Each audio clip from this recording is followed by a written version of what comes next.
સ્પીપા દ્વારા 11/8/2024ના રોજ એક પેપર લેવામાં આવ્યું હતું, જેમાં એક પ્રશ્ન પૂછાયેલો હતો, જે શબ્દ દ્વારા કે કેટલી રીતે એવી રીતે પૂછી શકાય કે સ્વરો બધા એક સાથે ભેગા આવે.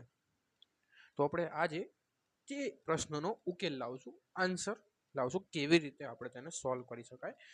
તો પહેલા કોર્પોરેટ શબ્દને કેવી રીતે ગોઠવશું કે જેથી જેના વર્ડ્સ મતલબ વોવેલ્સ મતલબ સ્વર ભેગા ભેગા આવે. તો પહેલા એના માટે આપણે કોર્પોરેટ શબ્દના વર્ડ્સ કેટલા છે તે ગણીશું. કોર્પોરેટ શબ્દમાં વર્ડ્સ છે 1, 2, 3, 4, 5, 6, 7, 8 અને 9. ટોટલ વર્ડ્સ કોર્પોરેટરમાં આવેલા છે 9. તો હવે આપણે તેના વોવેલ્સ ગણશું, એટલે સ્વર કેટલા આવેલા છે 1, 2, 3 અને 4, મતલબ ઓ, ઓ, એ, ઈ એમ કહીને 4 વર્ડ્સ આવેલા છે અંદર